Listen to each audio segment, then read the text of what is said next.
Bonsoir à tous, très heureux de vous retrouver ce week-end. Et à la une, ce vendredi 15 mai, Monaco prend la tête du comité des ministres du Conseil de l'Europe. Cette présidence était très attendue. Le passage de flambeau se déroule en Moldavie, le pays sortant. Nous retrouverons nos correspondants sur place et vous entendrez la ministre des Relations extérieures et de la coopération, Isabelle Béraud-Amadei. J-100 avant le départ de la Vuelta, le Tour cycliste d'Espagne partira de Monaco. Ce sera la première fois qu'une ville et pays accueillera le départ des 3 grands tours. Nous étions à la soirée organisée hier par la SBM. Et puis ce week-end, le e-prix sera de retour sur le circuit de Monaco, un moment qui rassemble bien avant que les courses ne commencent. Nous avons suivi 150 jeunes de la région qui ont pu découvrir les coulisses de l'événement. Direction Chisinau pour commencer, capitale de la Moldavie où se déroulait la 135e session du comité des ministres du Conseil de l'Europe aujourd'hui. Une réunion ministérielle annuelle pas tout à fait comme les autres puisqu'elle s'est clôturée par le tant attendu passage de flambeau. La présidence du comité des ministres a été transmise par la Moldavie à Monaco. Bonsoir Alban Gingembre, vous êtes sur place avec Sylvain Péroumal et avez suivi la prise de fonction officielle.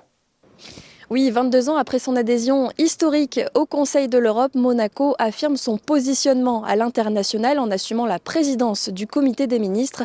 Mais avant de détailler ce nouveau rôle, je vous propose de revenir sur cette 135e session du comité des ministres du Conseil de l'Europe. C'est ici, à Chisinau, que se déroule cette 135e session. À l'ordre du jour, de nombreux dossiers, parmi lesquels la création du tribunal spécial pour le crime d'agression contre l'Ukraine. Il n'y aura pas de paix en Ukraine qui soit durable sans que les questions de justice soient vraiment traitées. Imaginez un conflit pareil avec beaucoup de dégâts, beaucoup de morts, beaucoup de blessés. Il y aura bientôt des millions de soldats vétérans en Ukraine, ce n'est pas déjà le cas. Des enfants déplacés. C'est une situation extrêmement complexe. Tout le travail que l'on fait pour la justice, c'est la redevabilité, pour les crimes qui sont commis, pour les destructions qui sont réalisées, en fait, est extrêmement important. On est spécialisé là-dedans avec le Conseil de l'Europe. La Cour européenne des droits de l'homme fait cela exactement. On veut vivre dans un monde dans lequel l'état de droit, des règles, le dialogue, la recherche de paix et la redevabilité et la responsabilité prévalent. Les échanges se poursuivent entre les 46 États membres du Conseil de l'Europe pour arriver à des solutions concrètes en lien avec les différents sujets. La question des ingérences étrangères et la manipulation de l'information qui concerne tous les États du continent. Et nous avons également des discussions sur les questions migratoires. On est tous sur un pied d'égalité, puisque chaque État a le même temps de parole et peut exprimer ce qu'il souhaite de la même manière, sans différence de taille prise en compte. Une réunion ministérielle qui se clôture par un moment symbolique, la transmission de la présidence du comité des ministres de la Moldavie à Monaco. Dès maintenant, la principauté endosse cette présidence pour 6 mois avec des priorités déjà claires et définies. Et pour revenir sur les priorités justement de cette présidence monégasque, la ministre des Relations extérieures et de la coopération est l'invitée de notre journal. Isabelle Béraud-Amadei a livré ses premières impressions à Alban Gingembre. Isabelle Béraud-Amadei, bonsoir. Bonsoir Alban. Aujourd'hui, c'est une étape importante pour Monaco qui a adhéré au Conseil de l'Europe en 2004. Quelle est la symbolique de cette prise de présidence ? Je crois que c'est une journée historique aujourd'hui puisque vous l'avez mentionné, donc Monaco est devenu membre du Conseil de l'Europe en 2004 et donc il a fallu attendre 2026 pour que nous puissions exercer la présidence du comité des ministres du Conseil de l'Europe. Donc c'est chose faite. La République de Moldova nous a donné les clés du comité des ministres tout à l'heure à l'occasion de la réunion des ministres. Et voilà, c'est donc le premier jour de cette présidence. Nous l'envisageons avec une grande responsabilité, avec aussi beaucoup d'humilité. Et je crois que ça va être une occasion importante pour Monaco de réaffirmer tout son attachement aux valeurs qui sont promues par le Conseil de l'Europe, la démocratie, l'état de droit et les droits humains. Quel va être le fil conducteur de la présidence de Monaco ? Quelles seront les priorités ? Alors nous avons établi un certain nombre de priorités avec une vision qui structurera ces priorités. La vision, elle se décline par la phrase suivante, la protection de tous par une organisation efficace pour répondre aux défis contemporains. Donc, différentes priorités. Tout d'abord, la protection de tous, la protection notamment des populations, enfin de ceux qui ont des droits les plus vulnérables, les droits des femmes, notamment la lutte contre les violences faites aux femmes et la protection des enfants également. Alors ça se décline sous plusieurs aspects, la protection des enfants face à la désinformation, la protection des enfants également face aux réseaux sociaux, les questions de radicalisation des jeunes et aussi le sport et les enfants avec un focus notamment lors de notre conférence des ministres du sport qui se tiendra à Monaco au mois de novembre sur un sport plus sûr et plus sain pour les enfants. Ensuite, par une organisation efficace, donc nous allons essayer de renforcer le dialogue entre les États membres et avec l'organisation, justement pour promouvoir les droits et les valeurs du Conseil de l'Europe et pour répondre aux défis contemporains, puisqu'il ne vous a pas échappé que nos sociétés démocratiques sont fragilisées par un certain nombre de phénomènes, dont notamment la désinformation, l'intelligence artificielle également, qui peut aussi entraîner des fake news par exemple, des ingérences en matière d'élections démocratiques. Donc voilà, on a aussi pour enjeu de renforcer les actions du Conseil de l'Europe pour répondre aux défis auxquels nos sociétés sont confrontées. Une présidence qui commence fort puisque dans quelques jours vous serez déjà à Strasbourg. Comment ça va se passer là-bas? Quelle sera votre nouvelle routine pendant 6 mois? Oui, c'est ça. En fait, la passation de présidence se passe en 2 temps. D'abord aujourd'hui en Moldova et ensuite à Strasbourg la semaine prochaine où donc je me rendrai. Je présiderai le premier comité des ministres devant donc les représentants permanents des 45 États membres plus Monaco. Et puis donc nous aurons un certain nombre d'événements qui mettront en valeur la principauté mercredi prochain, 20 mai, donc lors de la prise de passation, lors de la prise de présidence de façon officielle. Et puis, tout au long de ces 6 mois, nous déclinerons nos priorités au travers de nombreux événements qui se tiendront soit à Strasbourg, soit à Monaco, avec d'ailleurs la participation de conseillers de gouvernement ministres et du secrétaire d'État à la justice également, qui viendront parler de ce que fait Monaco sur les différentes thématiques que nous souhaitons porter. Merci d'avoir répondu à nos questions. Merci beaucoup, Alban. Un autre temps fort à portée internationale se déroulait en parallèle en principauté aujourd'hui. Le président d'Interpol était en visite officielle à Monaco.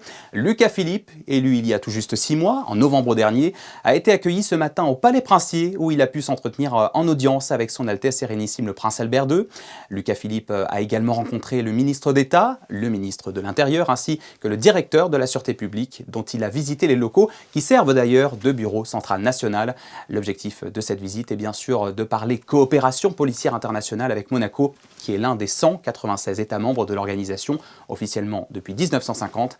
Et pour revenir sur cette visite et ses enjeux, notez que le président d'Interpol sera notre invité demain soir dans ce JT.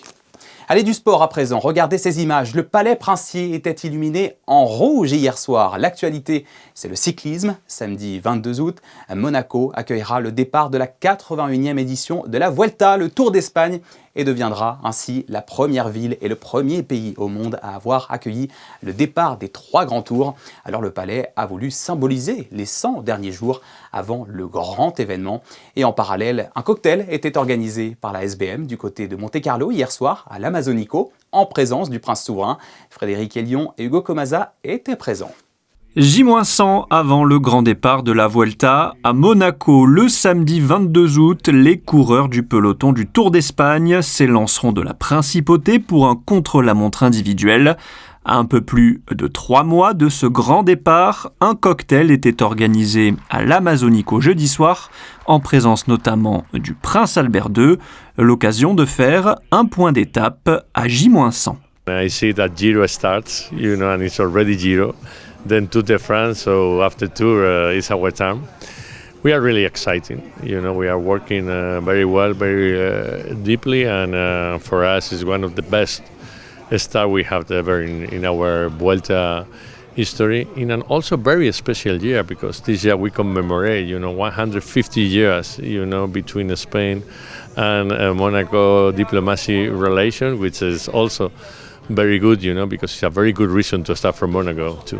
Parmi les coureurs attendus au départ, le monégasque Victor Langelotti, qui a hâte forcément de prendre le départ d'un grand tour à la maison. Ça montre que la date fatidique se rapproche et la préparation aussi va être est clé et très importante. Et du coup, je travaille déjà dans l'optique de ce grand départ. Donc non, c'est avec une grande joie que je suis là ce soir et j'ai hâte que ça arrive. Est-ce que tu arrives déjà à te projeter sur des objectifs ou voilà, c'est un petit peu trop? Non, je me projette forcément. Le grand objectif personnellement, ça sera forcément d'aller chercher une victoire d'étape. C'est un rêve pour tout coureur. Et en plus de ça, avoir un grand tour qui part de chez soi, essayer de marquer le coup en gagnant une étape, ça serait juste parfait.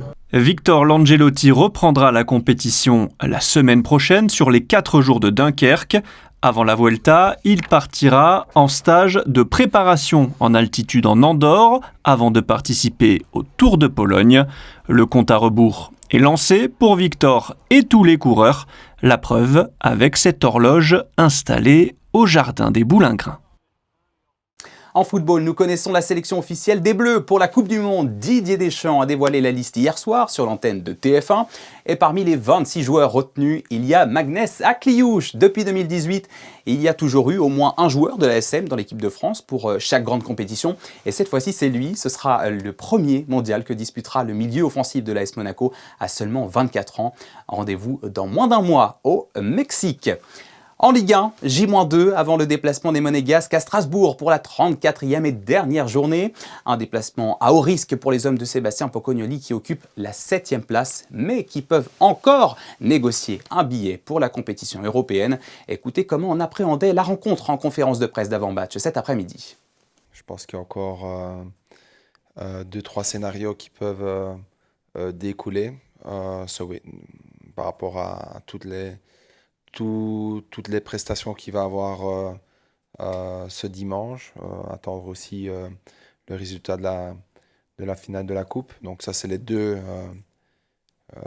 scénarios qui nous permettent encore d'avoir des perspectives pour ce week-end. On a continué en tant que staff à préparer le match avec la même rigueur et la même attention. Donc forcément, les joueurs sont obligés de suivre et de ne pas baisser l'attention d'1%.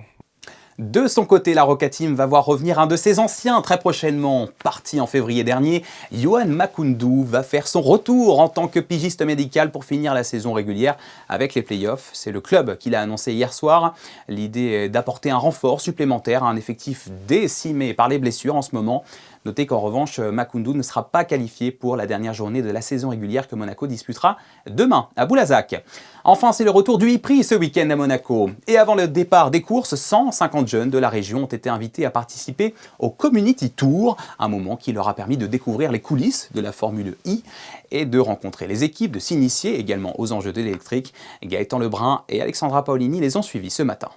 Ces jeunes ont pu approcher les voitures au plus près, échanger avec les ingénieurs et en apprendre davantage sur les technologies électriques utilisées en compétition, une manière de découvrir le sport automobile sous un nouvel angle, plus tourné vers l'innovation et l'avenir. Right now, we're currently stood in the pit lane, so people have a chance to kind of get up close and personal to all the different teams, the garages, the cars, like the ones that you see behind me as well, and maybe potentially talk to some of the engineers as well.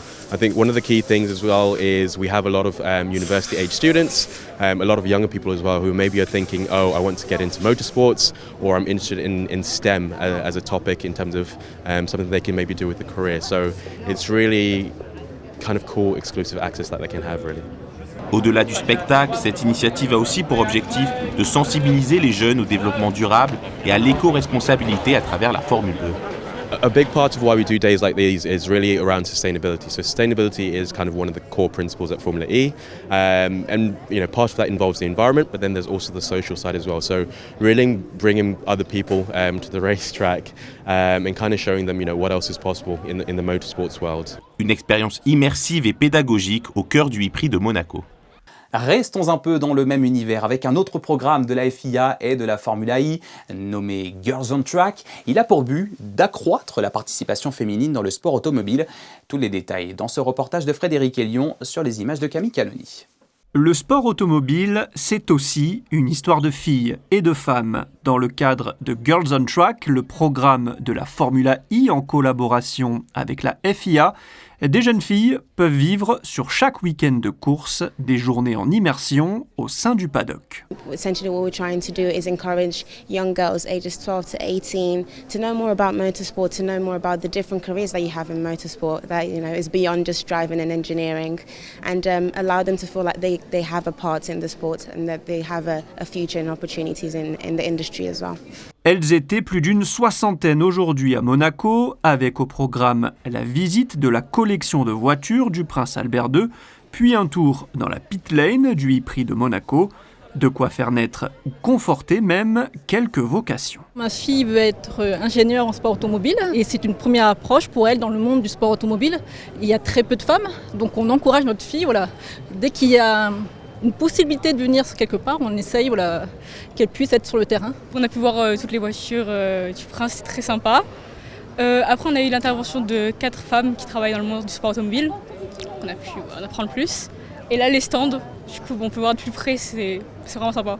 Ta maman en parlait, d'où est venue finalement, toi, cette vocation et cette envie de faire ce métier dans le sport auto? Moi, d'abord, j'ai vu à la télé et je me suis dit, je vais être là-bas quand je voyais les gens derrière la pit lane. Après, j'ai fait un brevet d'initiation à l'aéronautique, donc pour voir l'aérodynamisme. Je voulais plus me spécialiser là-dessus.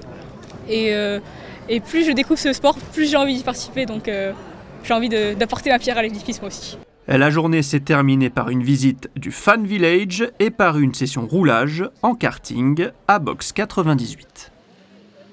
Comme chaque année, les grands prix successifs sont l'occasion de voir revenir à Monaco les passionnés d'automobile, mais aussi les touristes, bien sûr, plus que d'ordinaire, attirés par les préparatifs autour de la pit lane. C'est le cas pendant le e-prix, ce week-end de 4 jours, qui coïncide avec l'Ascension. Alors nous nous sommes demandé d'où venaient ces visiteurs. Toutes les raisons sont bonnes pour se rendre à Monaco ce week-end. L'Ascension qui offre 4 jours de répit, le beau temps ou encore le e-prix. Les premiers touristes que nous avons croisés, parfois venus de loin, ne sont pas des experts des courses électriques, mais apprécient le spectacle des préparatifs. Vous venez d'où ? Des Vosges. Des Vosges ? Ouais. Ok. Vous connaissez un petit peu la Formule 1 ? Non, du tout.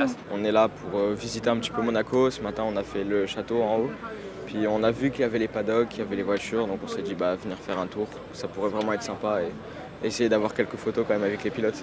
Ouais, vous en connaissez quelques-uns ? Pas du tout. Non, c'était vraiment le pur hasard là. Mais en tout cas, ça fait plaisir de voir. Ça fait toujours bien. J'aime l'automobile, donc voilà. Super. Vous venez d'où ? Aix-en-Provence. I'm from Costa Rica and I came here to visit this Formula One. Because I'm pretty interested in it and I thought, wow, this is so cool. So yeah, right now I'm just watching that.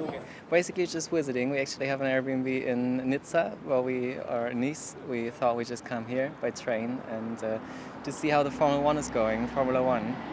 L'une des nationalités les plus représentées chez les visiteurs présents ce week-end à Monaco est l'allemande. Mais n'oublions pas que les plus fidèles restent les locaux, des communes azuréennes et limitrophes à la principauté. On est d'Antibes. Ah, d'Antibes, vous êtes à côté. On est à côté. Et vous êtes passé voir la collection des automobiles du Prince, c'est ça ? Oui, exactement. Qu'est-ce que vous en avez pensé ? Moi, je trouve ça très intéressant et on a pu voir différentes voitures et différents modèles de plusieurs époques et du coup, c'était très intéressant. Vous en connaissiez certaines que vous êtes venu voir ? On connaissait certaines marques, mais après, il y avait des marques qu'on ne connaissait pas. Donc en vrai, c'était très impressionnant d'avoir toutes ces voitures du coup. Super. Et maintenant, vous allez faire quoi ? Alors maintenant, hélas, on va rentrer, mais on a fait déjà le Palais Princier qui nous a beaucoup plu.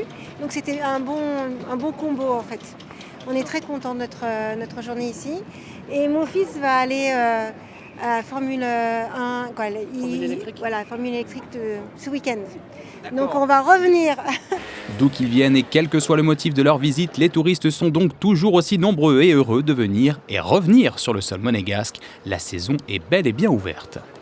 Voilà, et des visiteurs, on en verra encore tout au long de ce week-end à Monaco, week-end de e-prix que vous pourrez suivre en direct dès 10h40 demain sur Monaco Info avec Frédéric Elion et Franck Philippe au commentaire.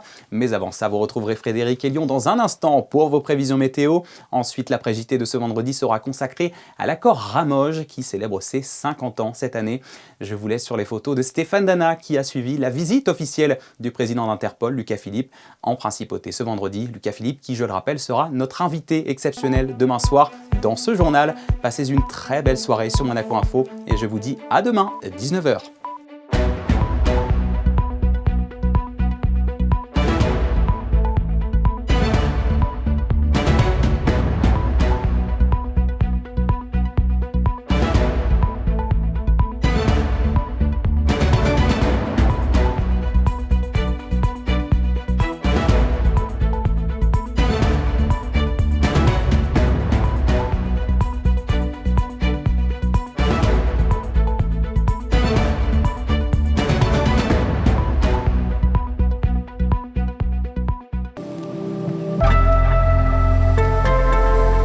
Bonsoir à toutes et à tous. Samedi, grand soleil toute la journée et piste sèche donc pour les pilotes qui participeront au e-prix de Monaco.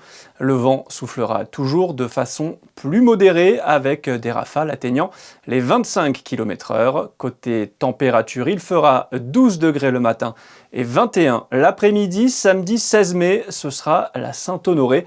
Et aussi à l'anniversaire de Janet Jackson, Megan Fox, Pierce Brosnan et Grigor Dimitrov. Rien que ça, si vous avez leur contact, n'hésitez pas, un petit texto, ça fait toujours plaisir. Une très bonne soirée à toutes et à tous sur Monaco Info.